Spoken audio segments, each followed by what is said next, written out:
You become what you think. The secret to transforming your life. There was a time in my life when I felt like a ghost in my own body. I would wake up, go through the motions, say the right things, smile at the right moments. But inside, I was hollow, not broken, just empty. I was not in pain, I was numb, and that I realized later was far more dangerous.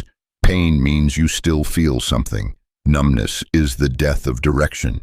I was successful by most people's standards, yet miserable by my own. And the scariest part was I did not know why. I did not know when it happened, when the light began to dim, when the fire I once had turned into smoke. All I knew was that I no longer recognized myself in the mirror. My body moved, my lips spoke, but my mind, my most sacred possession, had become a battlefield of fears, doubts, and echoes that were not even mine. If you are reading this, perhaps you know that place. Maybe you are in it right now. Maybe you have spent months or years feeling like you are chasing a life that never quite feels like yours. You scroll through endless photos, hoping for a spark. You distract yourself with noise, hoping the silence does not catch up.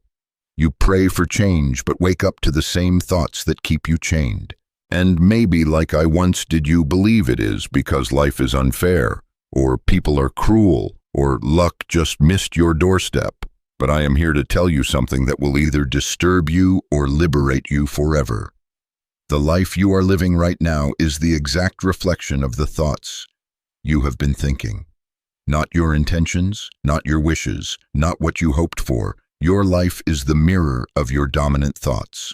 That truth shook me to my core. It was not the world that was broken. It was the way I thought about it. It was not fate that betrayed me. It was my own beliefs whispering lies into my heart every single day. I had spent years building a prison with bricks made of, I am not good enough. I will never change. Life is hard. People cannot be trusted.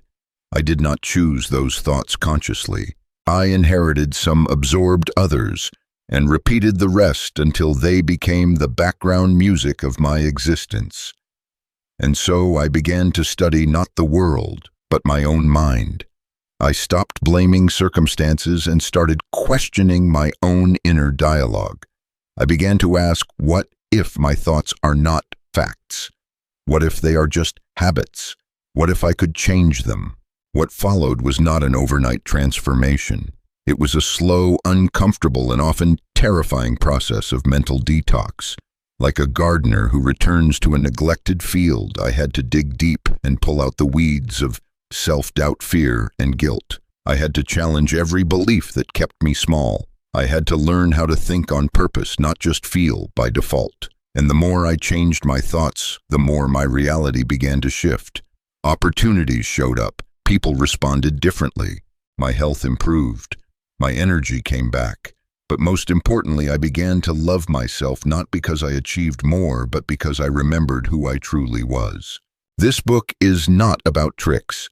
It is not a list of affirmations to chant in the mirror. It is a revelation of a law so powerful, so ancient, and yet so ignored that it can change everything if you are willing to live by it. The law is simple. As you think so, you become. Your thoughts create emotional vibrations which shape your decisions, which sculpt your habits, which build your life. The mind is not a recording of the past. It is the architect of the future. Every belief you hold, whether empowering or destructive, becomes a seed, and whether you know it or not, you are always planting. The question is, what are you growing?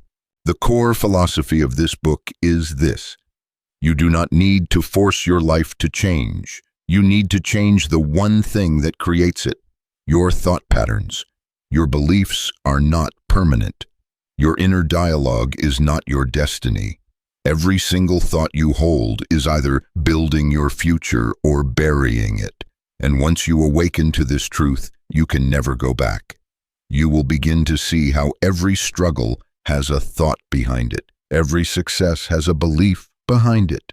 And every transformation begins not with action, but with awareness. You have been taught to work hard. That is good. But working hard with poisoned thoughts is like planting a garden with rotten seeds. You have been told to be positive. That is nice. But empty positivity without alignment is like painting a broken wall. This book will show you how to think, not just react. How to choose beliefs that serve you, not sabotage you. How to align your thoughts with the life you truly want, not the one you settled for. Because you are not broken. You are just buried under decades of unchallenged thoughts. As you read through the chapters ahead, I will not just teach you new ways of thinking, I will lead you back to your original power. The power you had before the world told you who you could or could not be. The power of thought that can pierce through any obstacle, shift any emotion, and rewrite any story, not because it is magic, but because it is truth. A thought is not small. It is the beginning of everything. Your thoughts write your future with invisible ink. And if you want to change your life, you must begin where it all begins, in the quiet, sacred space of your mind. So I invite you to walk with me, not as a teacher, but as a fellow traveler. I am not here to preach from a mountaintop. I have stumbled, doubted, fallen, and found my way back just like you will. This book is your mirror, your invitation, your turning point. And if you stay with me word by word, truth by truth, I promise you this, you will never think the same way again, and because of that you will never live the same way again. Not because the world will change, but because you will. Chapter 1, From Thoughts to Chains. I once met a woman at a seminar who said, I feel like my life is in a loop.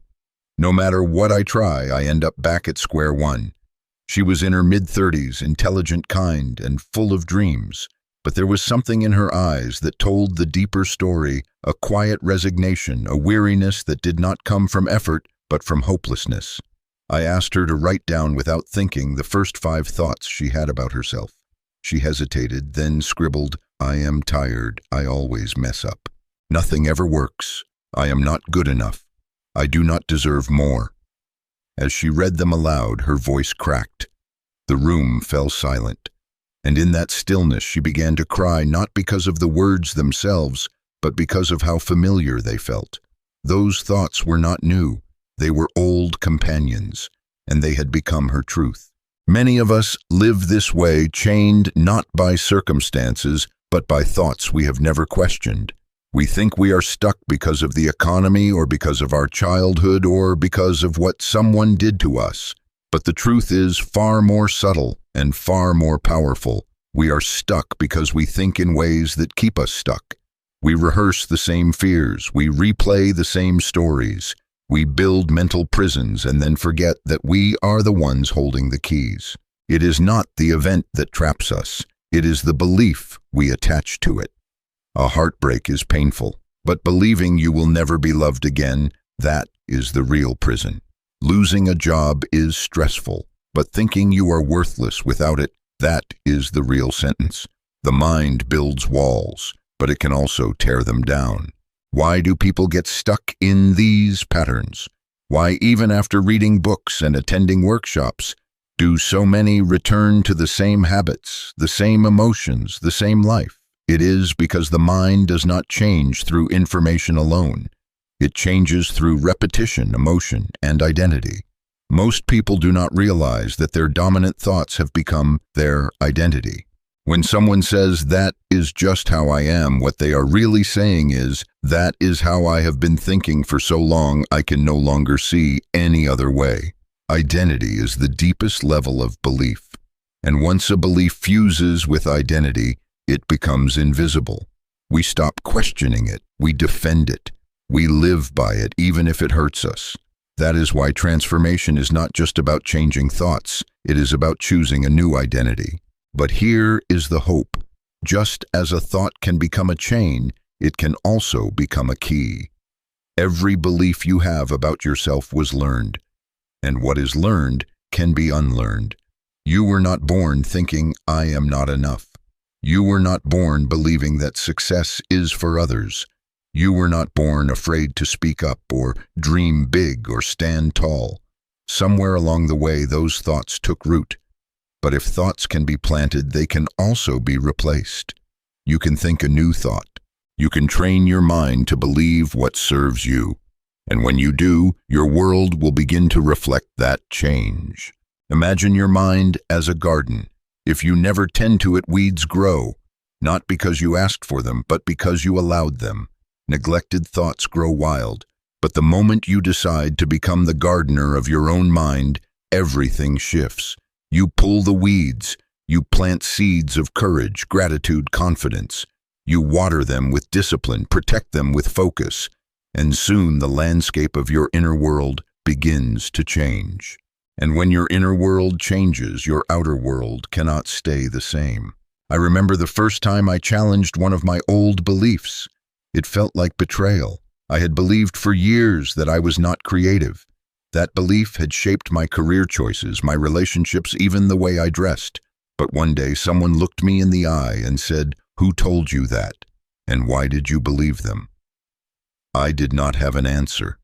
And that silence was the beginning of my freedom.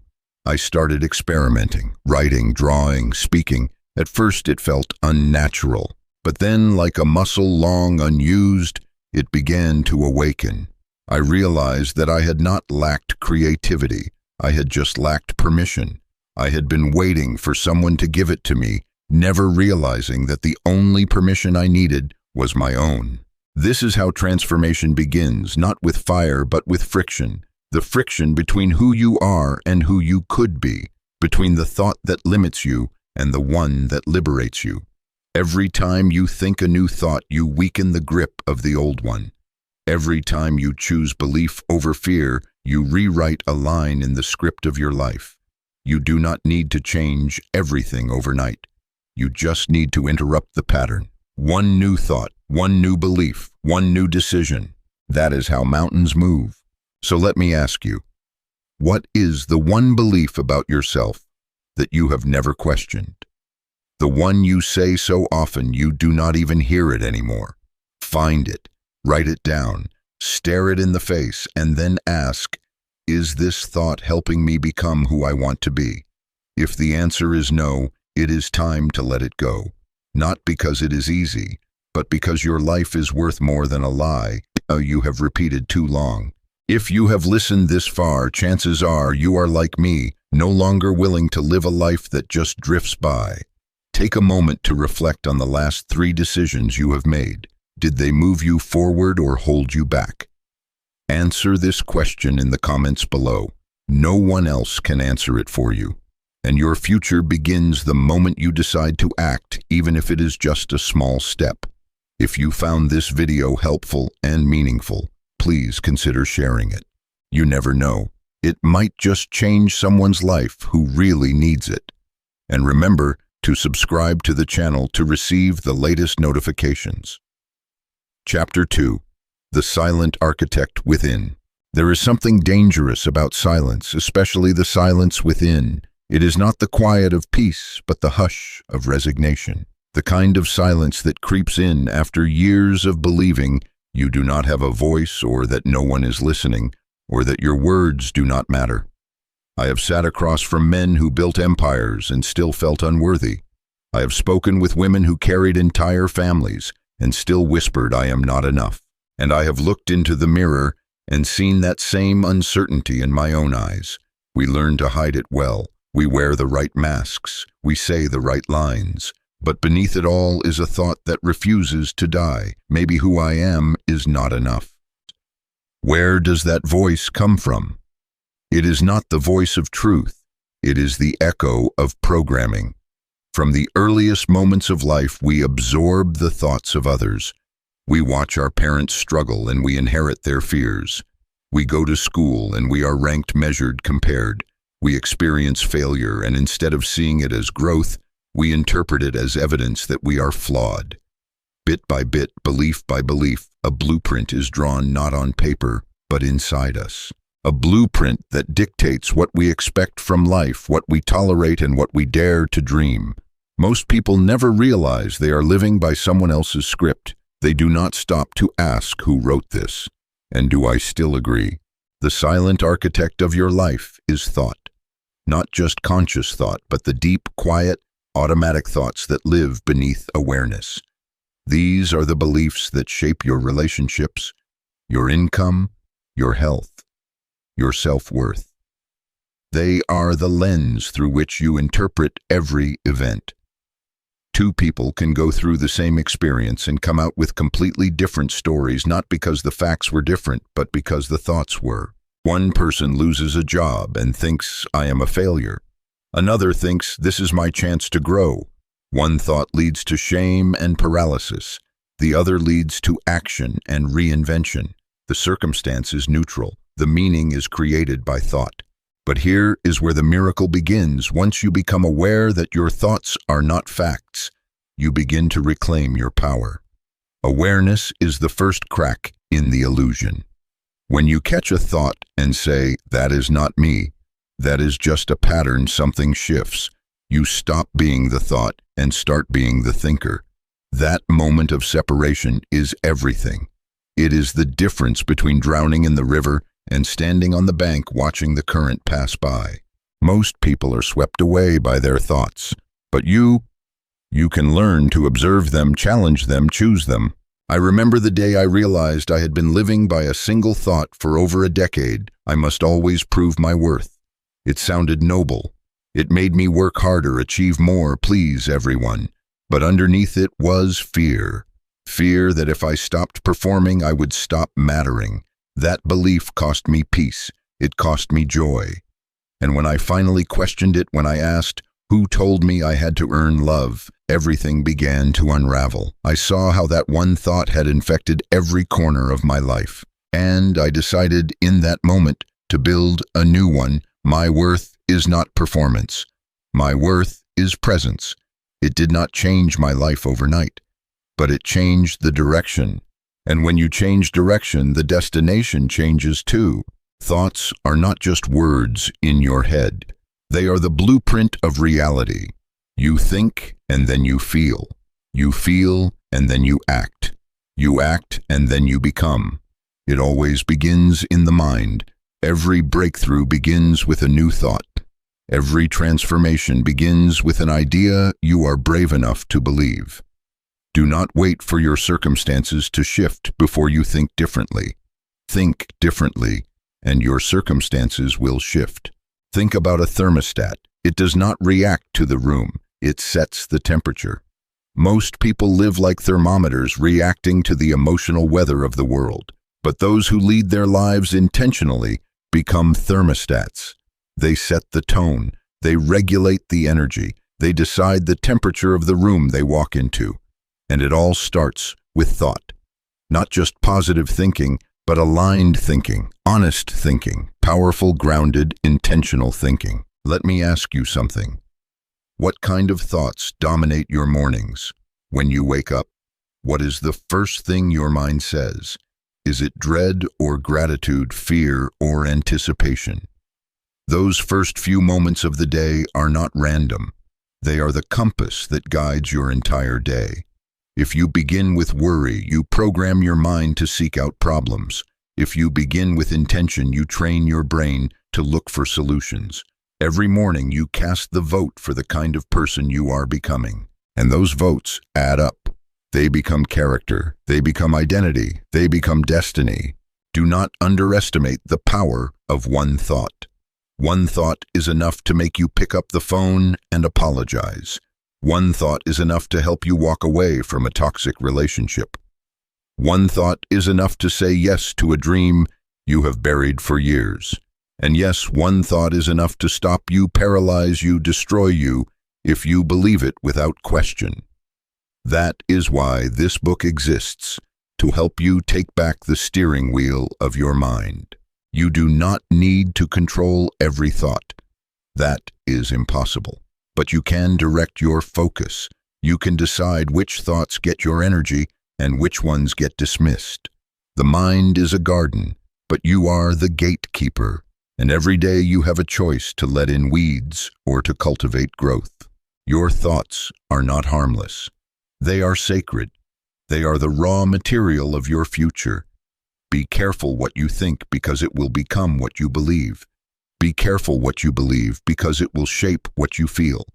And be careful what you feel, because it will lead you to act in ways that either align with your destiny or drag you away from it. You are not your past. You are not your mistakes. You are not even your current circumstances. You are the thinker behind the thought. You are the silent architect, and the blueprint is in your hands. Chapter 3. Breaking the Loop of Limitation.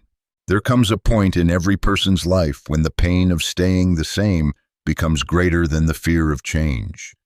It does not come with warning signs. It does not always shout. Sometimes it is just a quiet, relentless ache, a subtle whisper that says, "There must be more than this." That moment is sacred. It is not weakness. It is awakening. The beginning of a life no longer dictated by default, but built by design. And yet most people miss it, not because they are not ready, but because they have been trained to ignore their own inner voice, to silence their own hunger, to settle for the familiar even if the familiar is killing them slowly. Why do we stay in loops that hurt us? Why do we repeat relationships that drain us, habits that sabotage us, thoughts that belittle us? The answer is simple, but not easy, because the known feels safer than the unknown. The mind would rather suffer in predictability than risk stepping into uncertainty. That is the root of every cycle, fear of the unfamiliar. You can be unhappy and still feel safe. You can be unfulfilled and still feel in control. That is the illusion of comfort. And it is why transformation requires courage, not just motivation. There is a loop that runs deeper than action. It begins with belief. We believe something about ourselves, often unconsciously. That belief generates a thought. The thought creates a feeling. The feeling influences our action. The action produces a result, and the result reinforces the original belief. Round and round it goes. A man believes he is unworthy of love, so he dates people who mistreat him. When the relationship fails, he tells himself, "See, I knew I was not lovable." A woman believes she is not smart enough to succeed, so she avoids applying for higher roles. When she watches others advance, she tells herself, "That is just proof I was right." It is not truth holding them back. It is repetition. You cannot escape a cycle you do not understand. That is why awareness is power. The moment you see the pattern is the moment you can disrupt it, and disruption does not require drama. Sometimes it is as simple as pausing, as asking, "What if this belief is not true?" That question is dynamite. It creates space, and in that space something new can enter. A thought you have never allowed, a possibility you have never explored, a version of yourself you have never met. The most dangerous beliefs are the ones that sound like facts. I am not disciplined. I always attract the wrong people. I am not creative. I am too old. I am too young. These are not truths. They are thoughts you repeated until they felt permanent. But thoughts are not concrete. They are fluid, and every single one can be replaced. The brain does not care if a thought is true. It cares if it is repeated. That is how beliefs are built. Not through logic, but through emotional repetition, which means you can use that same process to rebuild, to plant new thoughts, to rehearse new beliefs, to create a new loop. I remember when I decided to change my inner dialogue. I did not feel powerful. I felt foolish. Every morning I stood in front of the mirror and said, "I am capable. I am worthy. I am building something great." And every morning a voice inside laughed. "You really," but I kept going, not because I believed it yet, but because I wanted to, and something strange happened. One day I caught myself making a decision not from fear, but from belief. I said no to something that once would have controlled me. I said yes to something I once thought I could not handle. It was not lightning, it was not magic. It was the compound effect of a new thought repeated often enough to become real. Your brain is always listening. It hears what you say, what you do not say, what you imagine, what you expect, and it adapts. Every time you think you teach your brain what to prepare for. If you say, "I can never lose weight," your brain helps you find reasons to give up. If you say, "I am building a stronger body," your brain starts scanning for ways to support that belief. It is not lying, it is obeying. Your thoughts are commands. Your brain is the executor, and your life is the result. This is not about fake positivity. It is not about denying reality. It is about realizing that reality is filtered through your thoughts. You do not see the world as it is. You see it as you are, through the lens of your past, through the filter of your beliefs. That is why two people can face the same challenge. One sees disaster, the other sees opportunity. One gives up, the other grows. It is not luck, it is mindset, it is pattern, it is the loop they are living in. So how do you break the loop? You interrupt the thought. You create space. You choose a new one. You rehearse it. You anchor it emotionally. You act on it even when it feels foreign, and you do it again and again and again until the new loop becomes the new normal. Change is not an event. It is a rhythm, and you create that rhythm with thought, word, action, and repetition. Do not wait for permission. Do not wait for the fear to leave. It will not. Fear is not the enemy. Stagnation is. And the only thing more painful than change is staying in a life that does not fit who you really are. You are not broken. You are patterned. And patterns can be reprogrammed. You are not weak. You are rehearsed in self-doubt. And rehearsals can be rewritten. You are not stuck. You are repeating what you have not questioned. And questions lead to new answers. New answers lead to new thoughts. New thoughts lead to new lives. You are one thought away from a different reality.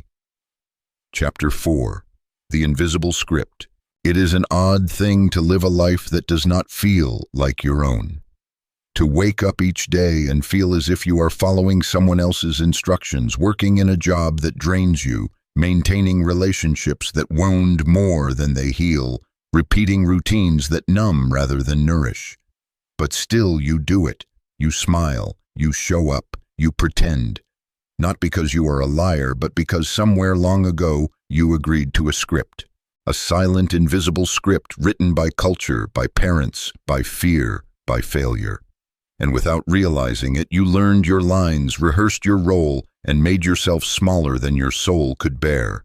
You were not born to be a background character in your own story, but that is what most people become. They forget they are the writer. They forget they can edit, delete, or begin again. Instead, they live by scripts handed down without question. Be realistic. Play it safe. Do not ask for too much. Keep your head down. Success is for other people. These lines sound like wisdom, but they are chains dressed in reason. They sound responsible, but they lead to regret. The kind of regret that comes not from what you did, but from what you never allowed yourself to try. The most dangerous script is not the one you hear. It is the one you never even question. The beliefs so familiar, they become invisible. You say, "That is just the way I am," but who taught you that? Where did it come from, and what if it is not even true? I remember meeting a man who had spent 20 years in a job he hated. When I asked him why he stayed, he said, "Because my father always told me security is more important than passion." That sentence had directed 2 decades of his life. Not because it was true, but because he never asked if it should be. We all have those lines. Scripts we are following, stories we are living. The question is not whether you have them. The question is, are they yours? Were they born from your truth or inherited from someone else's fear? You see, thoughts are not neutral. They have direction. Every thought either expands you or contracts you. Every belief either frees you or cages you. And if you do not choose your thoughts, they will be chosen for you by your past, by your pain, by the world's noise. Why do people stay loyal to scripts that do not serve them? Because they fear the blank page, the unknown, the silence that follows the decision to rewrite. There is a strange safety in suffering. At least it is familiar. At least you know how the story goes. But freedom requires risk. It requires being willing to not know who you will become, only that who you have been is no longer enough. That is the beginning of authorship. That is when you pick up the pen. I remember the moment I stopped reading from the old script. It was not dramatic. No lightning, no applause, just a quiet refusal. I looked at a decision I was about to make, one that would have kept me small, and I paused.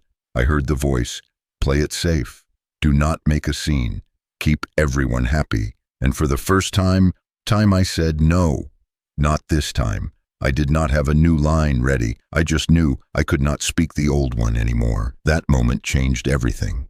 Not because I knew what I was doing, but because I had decided to do it as me, not as the version the world had scripted.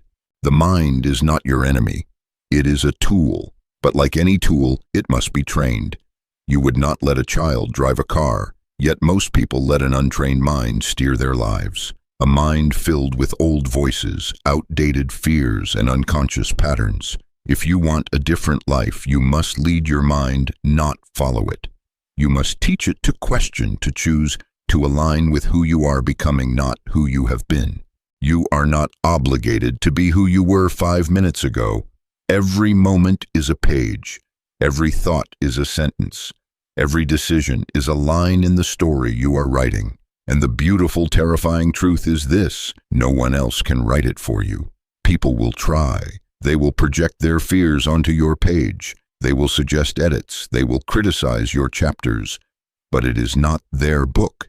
It is yours. And one day when you look back on the pages of your life, make sure it is a story you are proud to have written. If you want to change your life, begin with this question: whose script am I living? Be honest. Trace your habits, your choices, your beliefs. Where did they come from, and do they still serve you? If not, it is time to release them, not with anger, not with blame, but with gratitude for bringing you this far and clarity that you are ready for more. Do not just break the rules. Break the roles. The roles that kept you quiet. The roles that made you hide. The roles that told you your worth was conditional. You are not here to play small. You are not here to repeat what has already been done. You are here to create, to disrupt, to become. If you have reached this part of the journey with me, I know you are not just reading, you are remembering. Remembering who you were before the world told you who to be. And that remembering is power. That remembering is freedom. That remembering is the beginning of the real you. If something in this chapter spoke to you, I want to hear from you. What is one old script you are ready to release? Write it in the comments below. Say it out loud. Let it go. If this message helped you, please share it with someone who needs to hear it. And make sure to subscribe to the channel so you never miss a page of your own transformation. Chapter 5. Reclaiming the Power of Focus. There is something profoundly sacred about focus. Not just the ability to concentrate, but the power to decide what matters. In a world saturated with noise, with blinking screens and endless scrolls, and the constant tapping of notifications, focus has become a lost art. But here is the truth no one talks about. You are always focused on something. The problem is not lack of focus. The problem is where your focus lives. Most people spend their mental energy rehearsing what they fear, obsessing over what they lack, reliving what they regret. And then they wonder why they feel anxious, lost, or unfulfilled. You cannot build a life of peace with a mind trained on chaos. Your focus is not innocent. It is a sculptor. What you focus on expands. It becomes sharper, louder, more vivid. Focus turns thoughts into emotions and emotions into decisions. If you constantly focus on who hurt you, you begin to live as someone wounded. If you focus on who left you, you begin to act like someone unworthy. But if you shift your focus toward what is possible, what is growing, what is sacred, your life bends in that direction, not immediately, but eventually, always. I remember sitting in a coffee shop watching a man scroll through news headlines with a face full of rage. Every article confirmed his belief that the world was falling apart. But across the room, another man read a book smiling to himself. Same world, same day, two minds, two focuses. One was feeding his fear, the other was feeding his future. It struck me then reality is not just what happens, it is what you focus on, and what you focus on becomes your experience. The mind is not a vacuum, it is a magnet. Whatever you focus on, it pulls toward you. Focus on resentment and more things to resent will appear. Focus on gratitude and blessings you overlooked will come into view. This is not mysticism, this is neurology. The brain has a filter system called the reticular activating system, RAS. It decides what to pay attention to, and it follows the orders of your dominant thoughts. If you keep saying, "I never get a break," your brain will scan the environment to prove you right.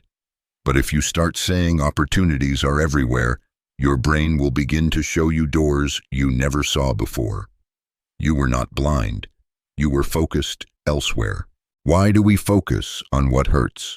Because pain is loud, and the mind is drawn to what screams. But just because something is loud does not mean it is true. Just because something happened does not mean it deserves your constant attention. The past cannot be changed, but your focus on it can be. And when your focus changes, your feelings change. And when your feelings change, so does your behavior. Focus is the beginning of transformation. Most people try to change their life by changing their environment. But if your focus remains the same, no environment will feel different for long. You will bring your storm with you. That is why two people can live in the same house with the same resources and experience it completely differently. One sees limits, the other sees freedom. The difference is not money, location, or education. It is focus. One is trained on possibility. The other is trapped in the familiar pain of their own perspective. Reclaiming your focus means taking responsibility. It means noticing what you give your attention to and asking, is this feeding who I want to become? Every thought you entertain is either building your future or eroding it. Every time you replay a failure, you give it more power. Every time you imagine a better version of yourself, you give it breath.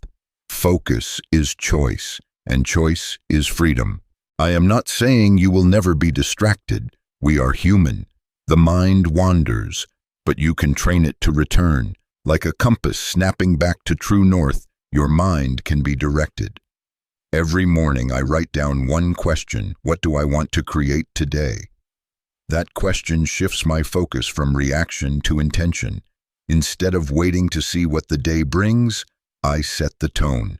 I declare what matters, and I protect my attention like it is sacred because it is.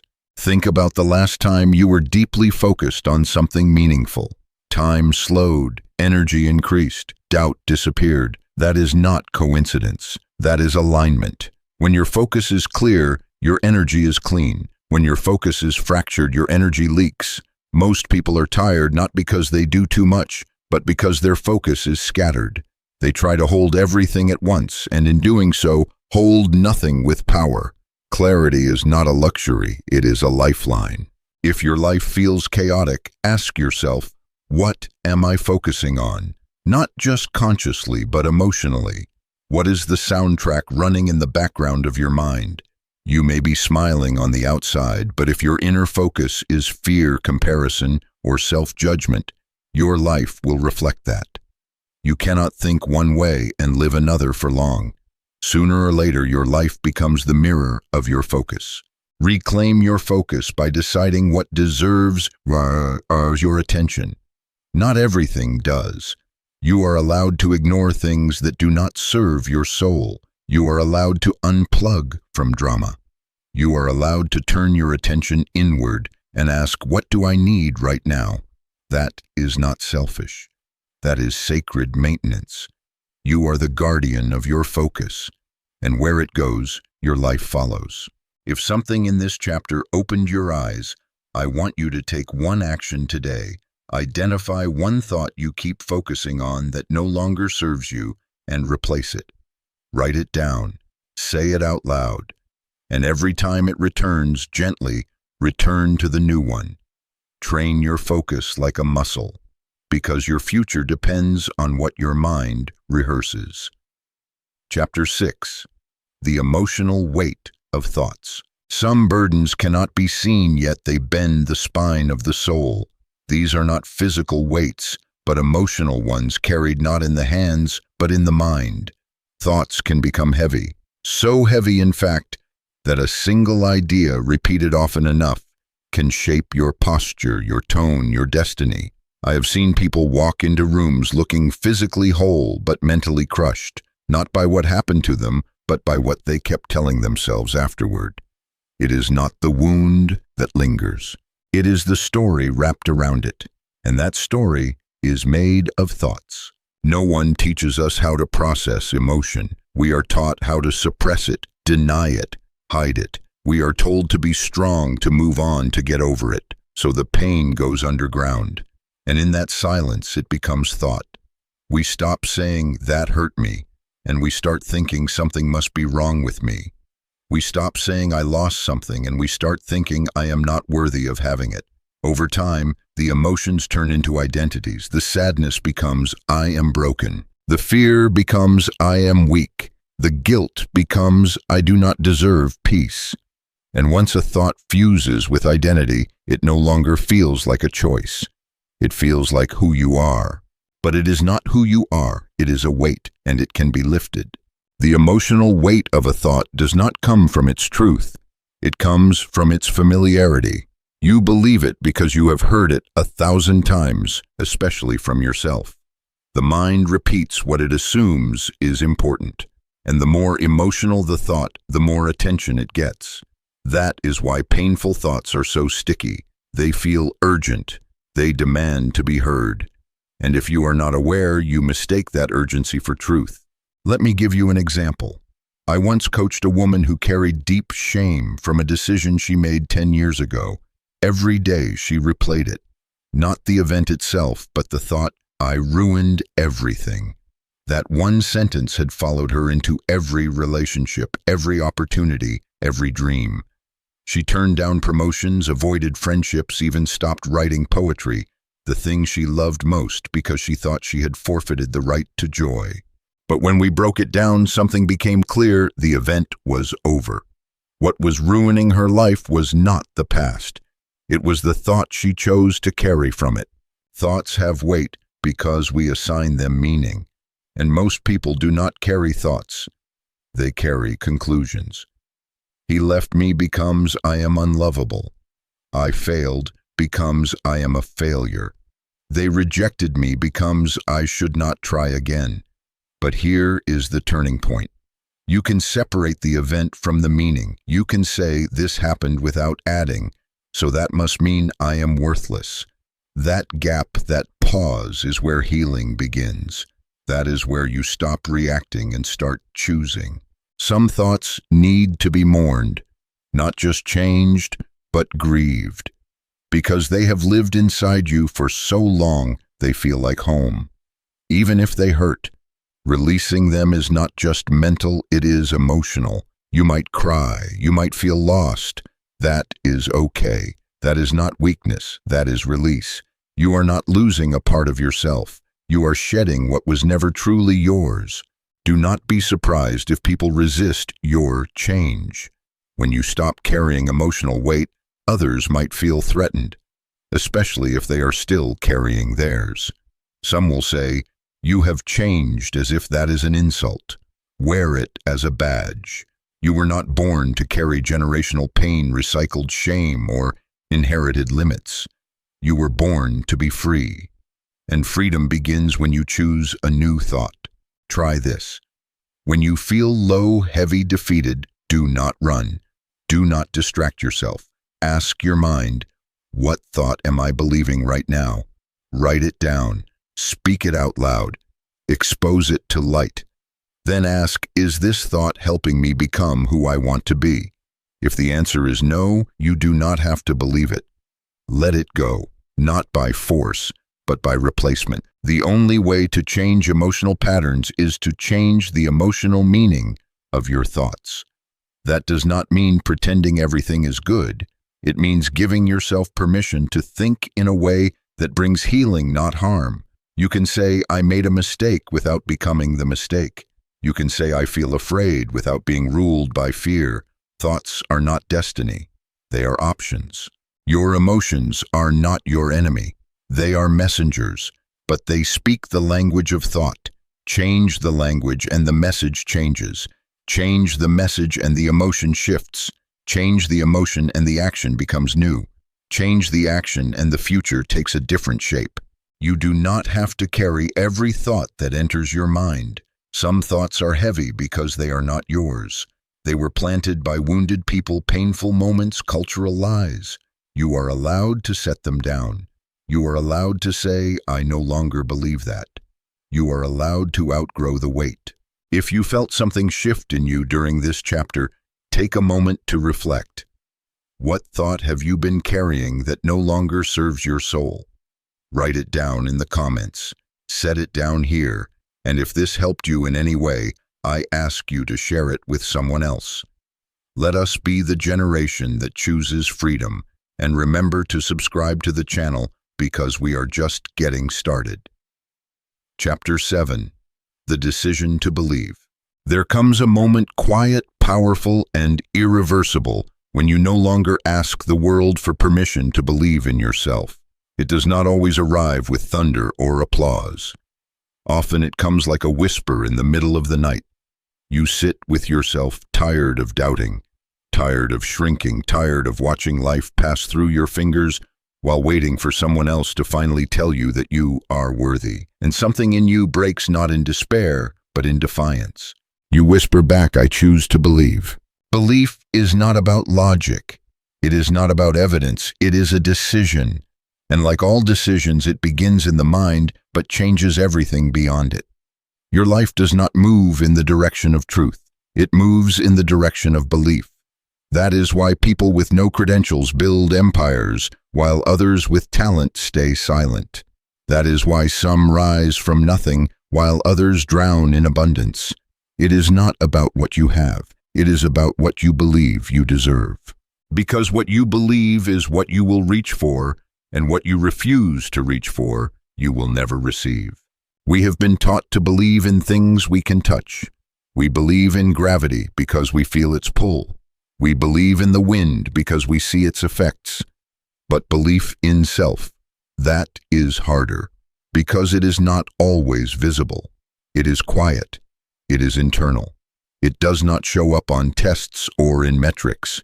And for many, it was never nurtured. Some were raised with constant criticism, others with impossible expectations. And so belief became a stranger, replaced by performance comparison and perfectionism. But belief is not a luxury. It is the foundation of everything you do. When you do not believe in yourself, you hesitate. You second guess. You overthink.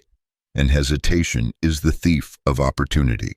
It does not matter how smart you are if you never raise your hand. It does not matter how gifted you are if you never step into the room. The world cannot reward what it cannot see, and the world sees what you present with belief. Belief is not ego. It is not arrogance. It is alignment. It is the inner agreement that says, I am worthy of showing up fully, not perfectly fully. Belief allows you to enter the room before you feel ready. It gives you the courage to begin knowing that confidence will catch up. It tells you, yes, you have doubts, but you also have destiny. And destiny does not wait for perfection. It waits for decision. I remember speaking at an event years ago surrounded by experts with more accolades and more experience. For a moment, I almost backed out. My thoughts screamed, who do you think you are? And then something shifted. I realized the question was not, am I as good as them? The real question was, do I believe I have something valuable to give? That question gave me my voice back. I stood up not to prove anything but to serve. Because belief is not about being better than others. It is about being brave enough to be yourself. Belief rewires the nervous system. When you believe in something deeply, your body follows. Your posture changes. Your voice steadies. Your eyes hold more light. People feel it. not because you are louder, but because you are clearer. Clarity is magnetic. When you believe, you stop trying to convince. You start to attract, because belief is energy, and energy always speaks louder than words. You do not need to wait for proof. You do not need everyone to agree. You do not need every detail figured out. Belief does not mean you have no fear. It means you move anyway. That is what makes belief powerful. It is active. It is the spark that lights action. And when belief and action hold hands, mountains move. But how do you build belief? When you have spent years living in doubt, you begin small. You stop arguing for your limitations. You stop rehearsing failure. You stop making your pain your personality, and you start feeding your mind what aligns with your future.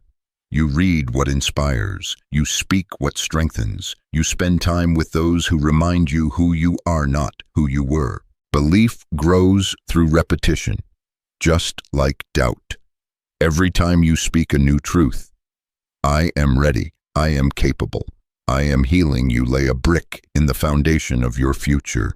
It may feel shaky at first. That is normal. New ground always does, but keep building, keep showing up. Belief is not a moment, it is a muscle. And yes, there will be days you forget. Days when the old thoughts return and you question everything. That is not failure, that is the process. Growth is not linear, it is layered. Every layer of doubt is an invitation to go deeper. To ask again, what do I choose to believe now? And when your belief becomes deeper than your doubt, you become unstoppable. If you are still here reading these words, then you already believe something greater is possible. Do not ignore that voice. That whisper is you trying to come home. Feed it, nurture it, speak life to it. And when the world says, who do you think you are? You answer with clarity, I am the one who decided to believe. Chapter 8. From Thought to Identity. There is a moment quiet, unnoticed, when a thought becomes more than just an opinion. It becomes you, not consciously, not loudly, but subtly, like rain soaking into earth. A single idea can sink into your soul and become your identity. That is the true power of thought. It does not just influence what you do, it becomes who you think you are. You were not born thinking you were limited. You were not born shy, ashamed, angry, or insecure. You were born radiant, whole, curious, full of light. Then came the voices, some gentle, some cruel, a teacher's impatience, a parent's absence, a friend's betrayal, a stranger's rejection. You made sense of it all the best you could, but a child cannot separate event from identity. So you created stories, I am not enough. I am too much. I must work to be loved. I must hide to be safe. These thoughts became beliefs. Those beliefs became behaviors, and those behaviors became identity. You see, identity is not truth. It is repetition.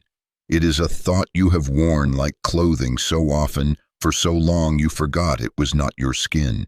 And yet you still measure yourself by it. You still shrink or reach or avoid based on it. You still wake up and carry it like it was your name. But it is not. It never was. It is a script you memorized, and you can forget it. Most people live their entire lives defending an identity that was formed in their weakest moment. They say, this is just how I am, without ever asking who taught me to be this way. They stay small, not because they lack talent, but because their identity cannot hold greatness. They self-sabotage, not because they want to fail, but because failure matches the image they carry inside. It is not the goal that terrifies them. It is the dissonance between who they dream of being and who they still believe they are. So how do you change identity? Not by force, by thought. And not just any thought, but a repeated emotional chosen thought. Identity changes when belief becomes louder than memory, when the voice of the future speaks more clearly than the echoes of the past. Start here. Who would you be without your old story? Take a breath and really imagine it. Who would you be without the thought that you are not enough? without the thought that you always mess things up, without the belief that success is for others? Would you walk differently, speak differently, stand taller? Would you take more risks? Would you love more freely? Would you stop apologizing for your existence?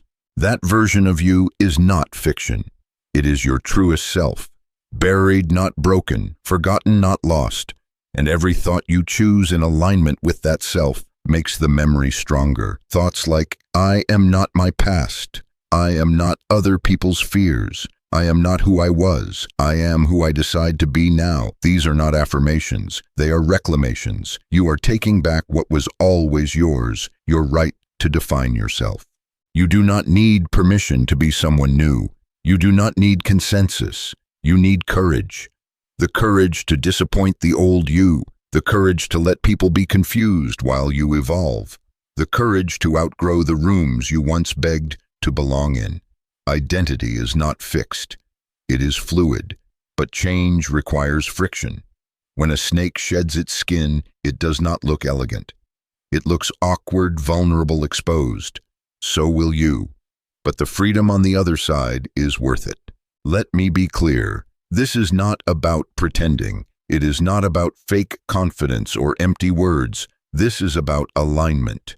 You do not need to convince yourself that you are a billionaire, a rock star, or a superhuman. But you do need to believe that you are growing, that you are worthy, that your story is not over, that you can hold peace and power at the same time, that you can think differently and become someone new. I remember the first time I decided to rewrite my identity. I was tired of being the one who always said yes, always stayed quiet, always carried everyone else's weight. My identity was the dependable one, and I wore it like a badge. But secretly, I was drowning. So I wrote a new sentence: I am worthy of rest. I am allowed to choose myself. It felt foreign, selfish even, but I repeated it. I acted on it. I practiced saying no. I sat in silence. And over time, something changed. Not outside me, inside. I no longer needed to prove anything to be loved. I no longer feared being misunderstood. My identity expanded, and so did my life.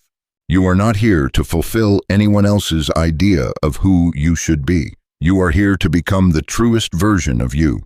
And that version begins with a thought. A single, defiant, sacred thought: I am free to change. If you are ready to become more than who the world told you to be, let me ask you this. What identity are you ready to release? Who are you no longer willing to be? Write your answer in the comments. Say it boldly. And if this message stirred something in you, please share it with someone who is still stuck in their old story. And subscribe to the channel, because together we are rewriting what it means to live free. Chapter 9. The mental environment. Walk into a room filled with fresh flowers, and you breathe deeply without thinking. Step into a space thick with smoke, and your body tenses, your breath shortens. What you are surrounded by shapes how you feel even before you notice it. The same is true of your mind. The environment within your thoughts is just as powerful, just as influential, and just as invisible as the air around you. Yet most people live unaware of what they are mentally breathing in. Your mind has an atmosphere. It can be clean or toxic, expansive or suffocating, nurturing or punishing. And that mental climate is not random. It is created by the content you consume, the people you listen to, the memories you replay, and the thoughts you allow to linger.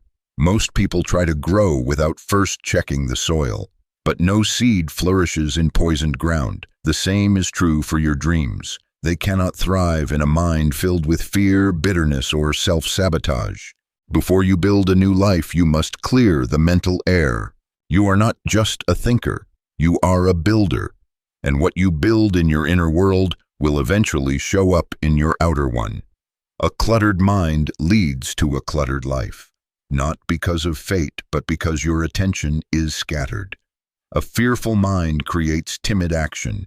An angry mind breeds tension. But a clear mind sees possibilities others miss. It hears the whisper of intuition. It moves with direction, not reaction. And clarity, my friend, is power. But clarity does not happen by accident. It must be cultivated, and that begins by asking, what am I mentally inhaling every day? Whose voices live in my mind? Are they voices of growth, grace, truth, or are they echoes of fear, shame, and doubt? Some of the most toxic environments are not physical places. They are the internal tapes that play on repeat, the ones that tell you what you cannot do, who you are not, what you will never become. These tapes are not facts. They are old recordings. And you can overwrite them. You would not spend your life in a polluted city without trying to protect your lungs. Yet so many spend years living in polluted mental spaces and wonder why they feel heavy. The weight is not always the task. It is the thought about the task. It is the soundtrack beneath your actions. And if that soundtrack is full of criticism, fear, and confusion, then no amount of effort will feel like progress. I once worked with a man who had incredible potential. Brilliant, kind visionary. But every time he stepped toward a new opportunity, he would freeze. Not because he lacked skill, but because his mental environment was filled with doubt. What if I fail? What will they think? Maybe I am not ready. These thoughts were not his. They were inherited from years of criticism by a father who never affirmed him. And until he recognized that those thoughts were not truth, but background noise, he could not move forward. You see, the brain adapts to what it is fed. Feed it confusion, and it becomes chaotic. Feed it clarity, and it begins to focus. That is why environment matters, both external and internal. What you read, what you watch, who you talk to, the questions you ask, the beliefs you allow, all of these are bricks in the walls of your mental house. And you live inside that house every day. Do not decorate it with pain. Start small. Begin by cleaning your mental space. Remove the thoughts that leave you drained. Notice the moments you spiral, and instead of judging yourself, ask, what am I believing right now? Who taught me that? Do I want to keep it? This is not just mental hygiene. This is mental liberation. When you upgrade your environment, you upgrade your future. Think about it. If you spend time around people who speak in limitation, your thoughts will echo that. But spend time around vision, and your thoughts will stretch. If you feed your mind content that inspires challenges and uplifts, you will begin to think in those patterns. This is not theory. This is transformation. You must become a guardian of your inner space. Not everything gets access. Not every thought gets a seat at the table. Not every memory needs to be replayed. Discipline your mind the way you would train a wild animal with firmness, patience, and love. Guide it back, again and again, until it becomes your ally. I am not saying you will always feel clear. Life brings storms, but a well-built environment can weather those storms. When your inner world is rooted, your outer chaos cannot uproot you. You will still feel pain, but you will not be defined by it. You will still face failure, but it will not become your identity. You will still be human, but you will be a human aligned with truth. So ask yourself now, what is the climate of your mind? Is it a place of peace or pressure, of power or paralysis, of clarity or confusion? And more importantly, are you willing to change it?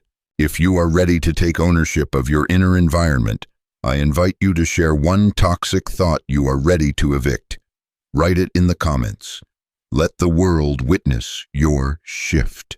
If this chapter resonated with you, share it with someone who needs a breath of fresh mental air, and subscribe to the channel, because the next transformation begins with what you think. Next. Chapter 10. Habits of Thought. There is a moment in your day you probably do not notice. It is not when your alarm rings or when your feet touch the floor. It is what happens between waking and rising, the moment your mind speaks before your mouth does. In that space, your first thought sets the tone. Maybe it is subtle. Another day, or maybe it is heavy. I cannot do this anymore. That one thought, like a seed, determines the harvest of the hours that follow. And yet we rarely question it. We let it speak. We obey. We let it write the story of the day before we even live it. But here is the truth most people ignore. Thought is not random. It is habit. Just like brushing your teeth, tying your shoes, or driving a car, your brain has trained itself to return to familiar mental paths. If you have been worrying for years, worry is now your comfort zone. If you have rehearsed failure, your mind wakes up searching for reasons to expect it. Not because it is true, but because it is familiar. And the mind always returns to the familiar, even if it hurts. Habits of thought are more powerful than habits of behavior. You can force yourself to go to the gym, but if your mind still believes I am weak, your body will rebel. You can start a business, but if your mind whispers I am not good enough, you will self-sabotage the moment success knocks. The body follows the mind, and the mind follows its habits. So the question is not, why do I think this way? The question is, how long have I been rehearsing this pattern? You did not wake up one day thinking you are unworthy. That belief was built. One thought at a time, one failure remembered, one criticism absorbed, and now it lives in you like a reflex. But the good news is this: every habit can be retrained. The most powerful transformation is not in doing something different. It is in thinking something different consistently until the brain rewires itself. This is not just inspiration, it is neuroscience. The brain forms pathways based on repetition. Like grooves in a record, the more you play a thought, the deeper it gets. But if you choose a new thought and repeat it, even if it feels unnatural, it begins to carve a new path. That is the essence of renewal. I once knew a man who believed deeply that he was cursed with bad luck. Every missed opportunity, every flat tire, every argument confirmed it. He laughed it off, but underneath he carried a secret shame: I ruin everything. That thought had been passed down from his father, who said it in anger during childhood. One sentence, one emotional moment, and it became his mental habit. But when he became aware, truly aware, that the thought was not truth but programming, he cried not from sadness but from relief. He had lived under a belief that was never his to carry. And when he finally let it go, his life began to open. Changing habits of thought does not require perfection. It requires consistency. It requires catching the old thought in the act, interrupting it, and choosing a better one. Not a perfect one, a better one. If your mind says this will never work, you do not have to argue. Just say, I am learning. If your mind says I always fail, answer, I am building. If it screams you are not ready, whisper back, I am growing. These are not lies. They are future truths. And the more you rehearse them, the more real they become. Thoughts do not die quickly. They return, especially when you are tired, stressed, or afraid. That is when old habits scream loudest. But that is also when change becomes possible, because now you know. Just because it feels familiar does not mean it is right. You can feel doubt and still move forward. You can feel fear and still choose faith. You can think one thing and act on another. That is power. Here is the invitation. For the next 7 days, choose one thought that aligns with the person you are becoming. Write it down. Speak it every morning. Repeat it when you feel weak, and notice the resistance. That resistance is your old mind panicking. Do not fight it. Just keep practicing the new, because repetition creates belief, and belief creates identity. You are not your thoughts, but your thoughts are shaping you. You are not stuck. You are rehearsed. And every new thought you choose is a rehearsal for a greater future. If you are ready to build better habits of thought, share your chosen thought for the next 7 days in the comments. Make it personal. Make it bold. Make it true. And if this message moved you, pass it forward. Someone out there is living under a habit of thought that is slowly stealing their life. Let this be the light that shows them the way. Subscribe to the channel for more. Your thoughts matter, and so do you. Chapter 11. The Mirror of Action. Every thought you believe eventually shows up in your actions. Maybe not immediately, maybe not in obvious ways, but thoughts leave footprints. They become the choices you make in silence, the risks you do not take, the conversations you avoid, the habits you justify, the dreams you postpone. If you want to know what you really think about yourself, do not look at your journal. Look at your life. Look at the way you show up. Look at what you tolerate. Look at what you pursue. Your actions are not random. They are a mirror reflecting the thoughts you have rehearsed.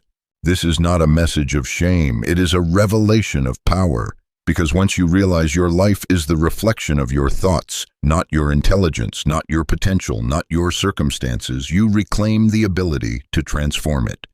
You do not have to wait for a miracle. You become the miracle the moment you think differently and move in alignment with that new thought. One aligned action is worth more than 100 anxious intentions. There is a lie we have been sold, that we must feel ready before we act, that we must wait until our minds are clear, our hearts are healed, our plans are perfect.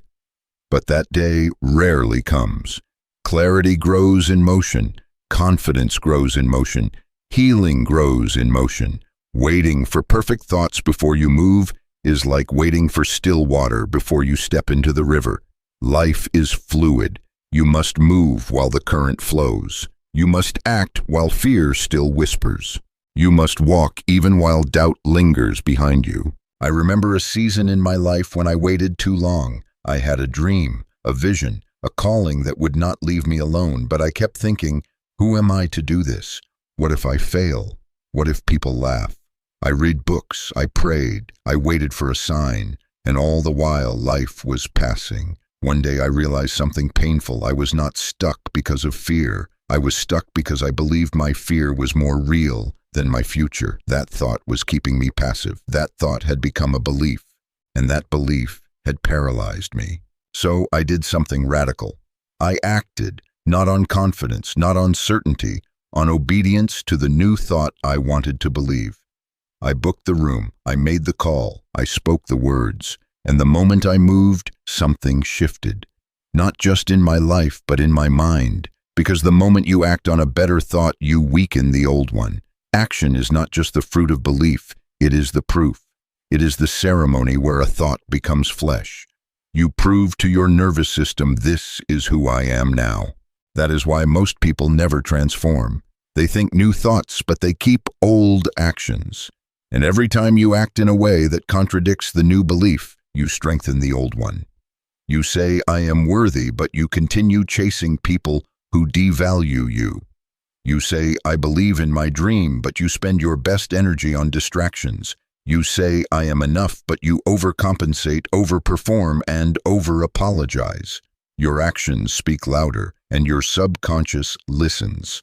So how do you align? You begin small. You pick one thought that reflects the person you are becoming, and you ask, what does someone who truly believes this do today, not next year, not in theory, today? Then do it. Even if your hands shake, even if your voice trembles, do it. That single act, repeated daily, becomes a ritual of transformation. There is nothing more sacred than a mind in alignment with its actions. You feel it. A quiet confidence, a settled spirit, a sense of integrity, even if no one else sees. You no longer seek applause. You no longer need to be convinced. You are not performing. You are embodying. And embodiment changes everything. Do not wait for someone to choose you. Choose yourself. Do not wait for proof you can succeed. Act like someone who already has. Do not wait for fear to leave. Let your actions escort it out. Because when your actions rise to meet your thoughts, your life becomes congruent. And congruence is where peace lives. Let me speak plainly. The world is not changed by thinkers. It is changed by thinkers who act. Dreams do not die from lack of vision. They die from lack of movement. Stop waiting to feel ready. Start moving with what you already know. You do not need the whole staircase, just the first step. Take it. If something stirred in you while reading this, do not let it pass. Act on it. right now. In the comments, share one new thought you are ready to act on, and the action you will take today to honor it. If this chapter empowered you, send it to someone who is stuck in thought but afraid to move. And subscribe to the channel. The next step always begins with the decision to move. Chapter 12. Becoming the author of your life. There is a moment in every awakening when the soul asks a terrifying and liberating question: what if I have been the one writing this story all along? Not the universe, not fate, not luck or lineage. Me, my thoughts, my words, my beliefs, my silence, my choices, my fears, my repetitions. What if I have not just been living a life but authoring it? It is easy to believe that life is happening to you, that you are at the mercy of circumstance, genetics, mistakes, or missed opportunities, that some people are just born with a spark and others are not. But that belief is the greatest deception of all, because it robs you of the one truth that can change everything. You are the writer, not always of what happens, but always of what it means, not always of what is given, but always of how it is received. And the meaning you assign to life becomes the script you follow. Most people are living a story someone else wrote. A teacher who said, "You are not smart." A parent who said, "Be quiet." A heartbreak that whispered, "You are not lovable." And we carry those sentences into every chapter, letting them dictate the plot. But here is what I want you to know. No one else gets to write your ending. Not your past, not your pain, not even your present. You can flip the pen, you can revise, you can erase, you can say that chapter was real, but it is not the whole book. You can start a new paragraph with a better sentence. But here is the part most people miss rewriting. Your life does not start with changing the outer world. It begins with changing the narrator in your head. Who is speaking in your mind? Is it a critic always pointing out flaws? Is it a fearful child begging to be invisible? Is it a perfectionist never satisfied, always chasing? You cannot write a powerful story with a narrator who hates you. You must become a kind, courageous, honest narrator. One who sees mistakes and calls them lessons. One who sees wounds and calls them sacred. One who sees fear and still writes forward. You have written stories of survival, of silence, of shrinking, of waiting. But now you get to write a story of rising, of healing, of expansion, of joy. You get to choose your theme, your rhythm, your voice. You get to decide what you believe is possible, and your life will bend to meet that belief. That is not fantasy. That is alignment. But be warned, the old narrator will not go quietly. It will protest. It will say, "You are lying to yourself." It will remind you of everything that went wrong, every scar, every failure, and you must look it in the eye and say, "Yes, that happened. But it is not happening now. I am not erasing my past. I am redeeming it." Because rewriting your life is not denial, it is decision. The most powerful stories are not perfect. They are real, raw, resilient. The hero doubts, falls, bleeds, cries, but they keep moving, they keep growing, they keep becoming. So must you.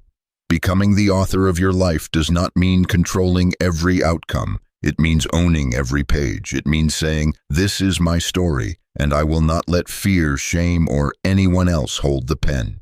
I remember when I realized I had been living by a story of limitation, a quiet one, not dramatic but persistent. Stay small, stay safe, stay silent. It had kept me alive but not alive. It had protected me from rejection, but it also blocked love. It had kept me hidden, and I was starving in the shadows. So I sat down and, for the first time, I wrote a new sentence I was born to speak. That sentence changed everything. It scared me, it shook me, but it also called me back to myself. And every time I wanted to return to silence, I reread that sentence, until one day I believed it. Not because the world said so, because I wrote it enough times to become it. So here is your invitation. Take back the pen, write a new line. Today. Not tomorrow, not when you feel ready. Now. It does not have to be perfect. It does not have to impress. It just has to be true. A sentence that comes from the you behind the fear. Maybe it is, I am allowed to want more. Maybe it is, my past is not my prison. Maybe it is, this is not the end of me. Write it, speak it, live like it is already true, because it is. You are the author, you are the narrator, you are the one who decides how the next chapter begins. If you are ready to take back the pen of your life, I want to hear your first sentence. Share it in the comments. Declare it boldly. Let this be the page where everything begins to change. And if this chapter ignited something in you, pass it on. Someone you love might still be living in a story that is not theirs. And subscribe to the channel, because together we are writing a new kind of ending. Chapter 13. The Shift from Reaction to Creation. There is a hidden truth behind every powerful life, the shift from reaction to creation. It does not happen loudly. It does not announce itself. It is subtle, so subtle that most miss it. But it is everything. It is the moment you stop asking, why is this happening to me? And begin asking, what can I create from this? It is the moment you stop being a victim of your thoughts, your circumstances, your past, and begin becoming the architect of your experience. Most people live in reaction. They wake up and immediately respond to messages, to news, to responsibilities, to the pull of emotion. Their lives are shaped by what happens around them, not what lives within them. And so they move like driftwood carried by tides they never chose. They feel overwhelmed not because they lack time or talent, but because their mind is always reacting. There is no direction, only survival. But there is another way, the way of the Creator, the one who wakes up and decides before the world speaks, I will. The one who takes 5 minutes to return to center, to set intention, to ask, what do I want to build today? Not just tasks, but energy. Not just outcomes, but alignment. The Creator does not wait for life to feel right. The Creator makes it so by deciding who they want to be, regardless of what the world throws at them. This is not about control. Life is unpredictable. Pain will visit. Disappointment will knock. But the difference is this: the Creator does not hand over authorship. They do not let their peace be dictated by other people's chaos. They do not give their joy to circumstance like a gift to be stolen. Instead, they say, this may have happened, but I decide what it becomes. Think of fire. In the hands of fear, it burns and destroys. In the hands of a Creator, it warms, transforms, illuminates. The fire does not change. The hands do. The mind does. And when your mind is rooted in creation, even pain becomes purpose. Even failure becomes fuel. Even endings become invitations. This is what the most resilient people have in common. Not that they are stronger, not that they are luckier, but that they think differently. They have learned the discipline of turning triggers into tools, setbacks into structure, heartbreak into healing. They do not pretend the wound is not there, but they use it. They ask, what is this teaching me? What can I build now? They do not numb, they build. That is creation. I remember the day I stopped reacting. It was small, ordinary.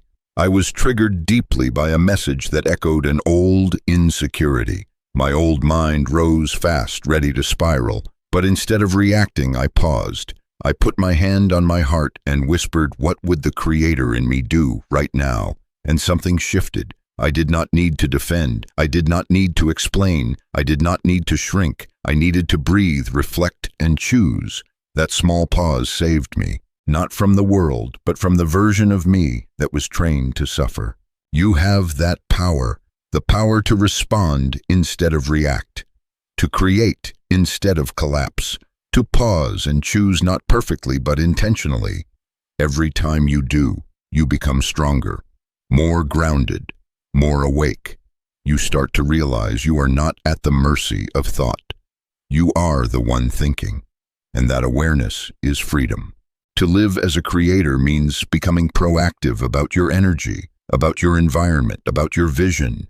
You start designing your days instead of dragging through them.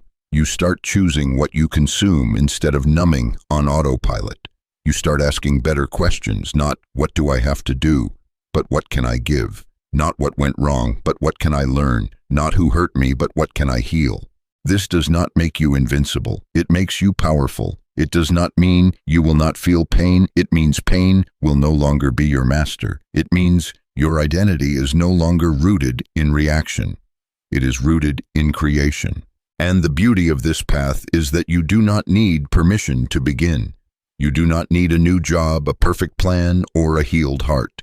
You only need to decide, right now, that from this moment forward you will no longer be a product of what happens. You will become a product of what you create. So let me ask you now, in the last week, where have you been reacting? And what would it look like to create instead? Do not just think about it. Write it, speak it, do it. Creation is not theory, it is movement.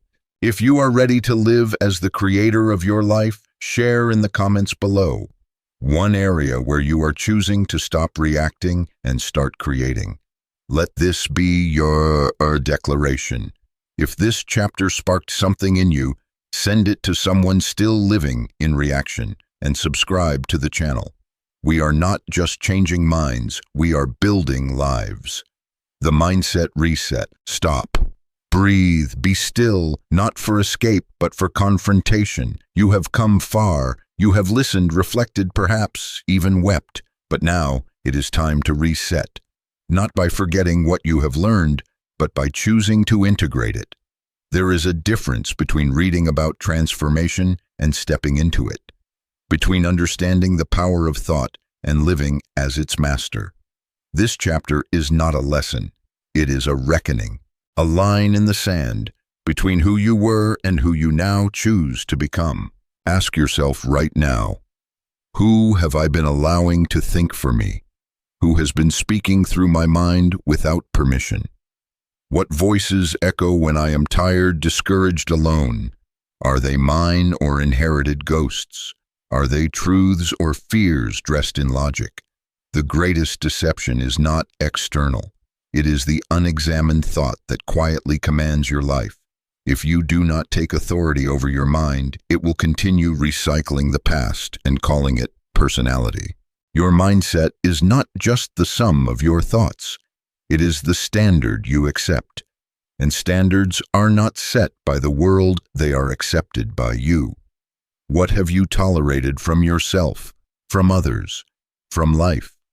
Have you allowed mediocrity because excellence felt too lonely? Have you accepted chaos because clarity felt too unfamiliar?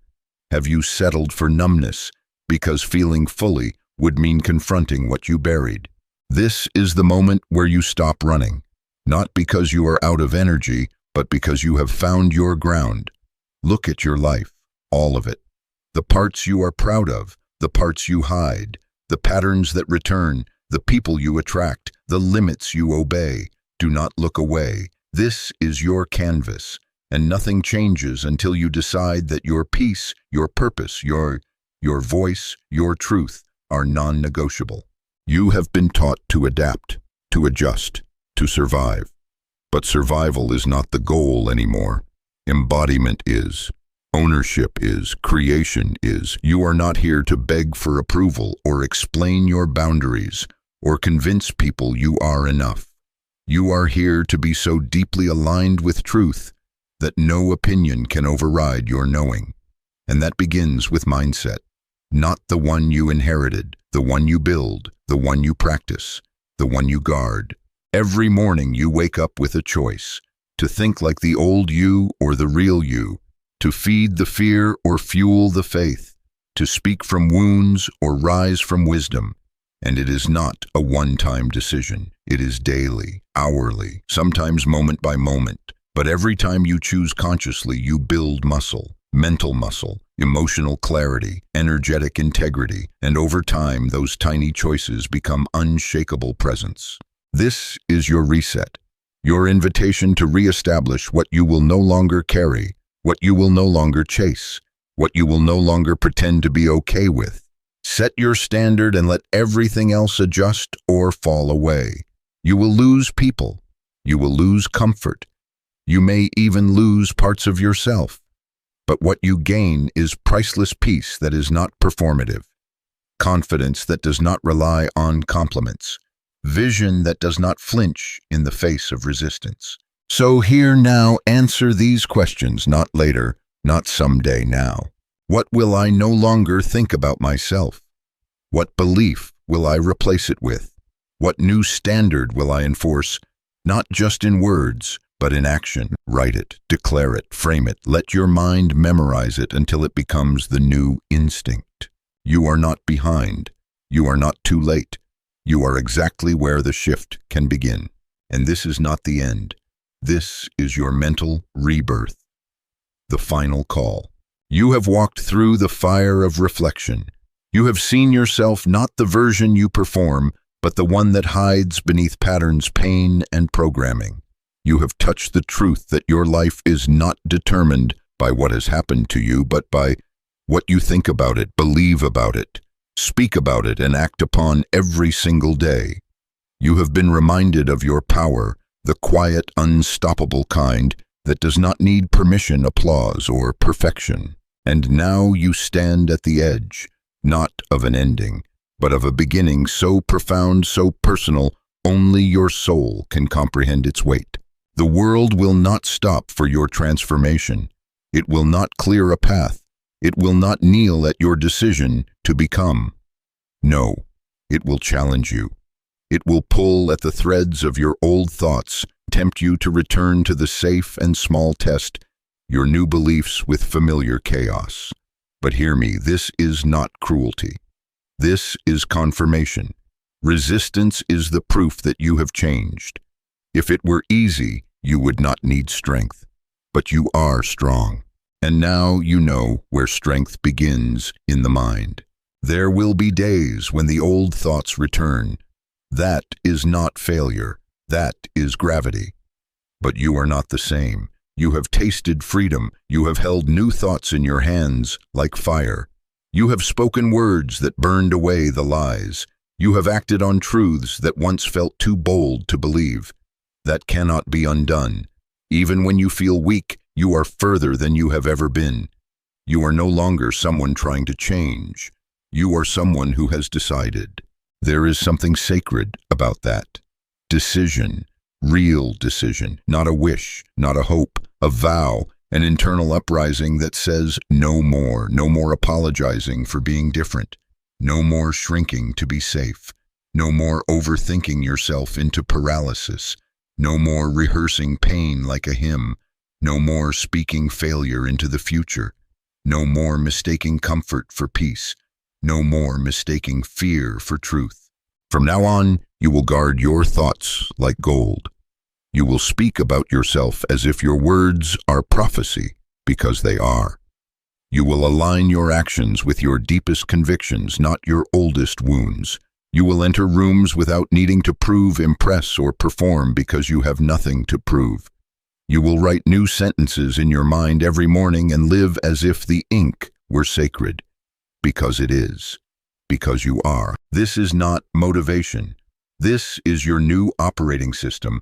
This is the software of strength. You do not need more information. You need embodiment. You need repetition. You need action rooted in belief.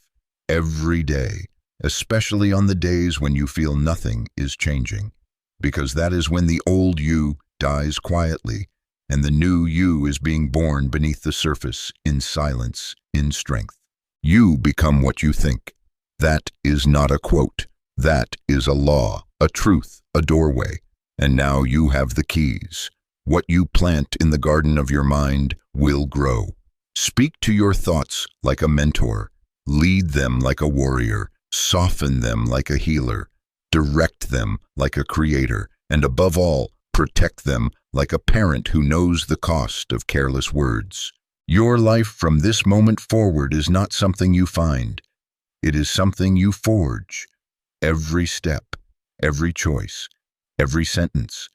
You are no longer the result of what happened. You are the architect of what comes next. And the future is not written in fate, it is written in thought. So stand up. Look at your reflection with the eyes of a builder, a believer, a creator. Say to yourself not as a chant, but as a commitment, I become what I think. So I will think as one who knows their worth, their mission, their power. Then go, not to prove, not to chase, but to embody. Let this be your legacy, that you thought differently, lived courageously, and changed not only your own life, but generations after you. You are not just thinking, you are becoming.